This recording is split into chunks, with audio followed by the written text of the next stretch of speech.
Senyumku tak segairah,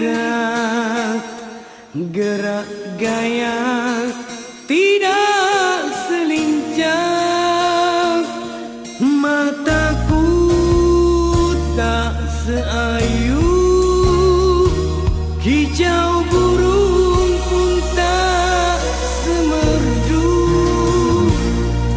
Namun ku punya hati, juga gayaku, perasaan hidupku yang begini. Kadar waktu diizin Tuhan,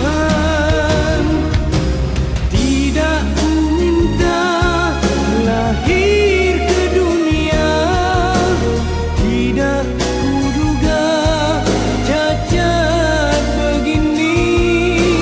Bukan ku minta kasih dan manja, bukan ku rayu bantu simpati. Maafkan wahai teman, ku menumpang di sudut dunia, mencari ketenangan sampai masa ku pergi juang. Dia kata sakit ni seumur hidup. Dia kata seumur hidup. Tak tahu macam saya nak cakap macam mana lagi. Tidak ku minta lahir ke dunia, tidak ku duga Semua dah bukan. Saya redor, tak boleh terima. Doktor cuba ni kan. bukan ku rayu bantu simpati. Dan last kali saya hubungi dia masa anak dia masuk ICU. Saya cakap dengan dia, abang anak masuk ICU, dia cakap dengan saya, hidup lagi budak tu. Itu yang hati saya hancur sangat.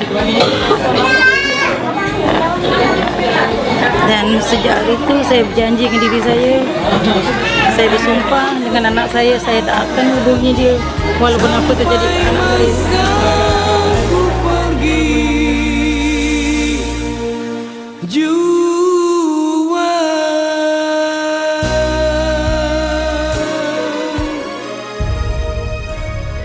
Persyaku Azwa adalah singkatan bagi Pusat Sokongan Ibu dan Anak Kurang Upaya.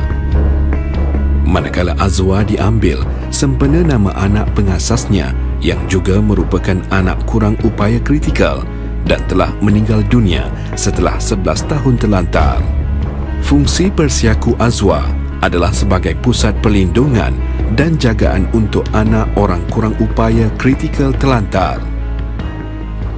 Anak OKU kritikal terlantar dikategorikan sebagai hidup mereka sangat bergantung harap kepada orang lain untuk makan, minum dan kebersihan diri. Mereka juga sangat mudah demam sehingga sawan dan mengakibatkan kaki, bahu, lutut, peha dan mana-mana anggota badannya yang berkenaan tidak berfungsi lagi. Sering keluar masuk ke ward dan unit kecemasan dan perlu rawatan dari doktor pakar. Sering menghadapi masalah pernafasan kerana air liurnya tidak dapat ditelan dengan betul. Oleh itu, mereka hanya minum susu khas sebagai makanan harian. Anak ini juga tidak ada kawalan diri untuk pembuangan air kecil dan besar. Oleh itu, mereka perlu memakai lampin pakai buang sepanjang hayatnya. Doktor pakar juga meramalkan jangka hayat yang tidak lama bagi anak OKU kritikal terlantar ini. Sehubungan dengan itu, sumbangan yang diperlukan adalah seperti berikut. Bantuan keuangan bagi kos pengurusan bulanan pusat sokongan ini. Bekalan lampin pakai buang dan susu khas yang berterusan. Peralatan pernafasan, perubatan dan makanan tambahan harian. Tilam, bantal atau komforter. Dengan sumbangan yang berterusan ini, diharapkan dapat meringankan ibu, bapa atau penjaga anak-anak ini yang terdiri dari keluarga berpendapatan rendah, warga tua, mualaf dan juga ibu tunggal. Mereka juga memerlukan sokongan motivasi dan semangat dalam meniti hari menjaga anak-anak OKU kritikal terlantar ini. Semoga dengan bantuan dan sokongan anda membuktikan masih ada yang sayang dan prihatin akan nasib mereka.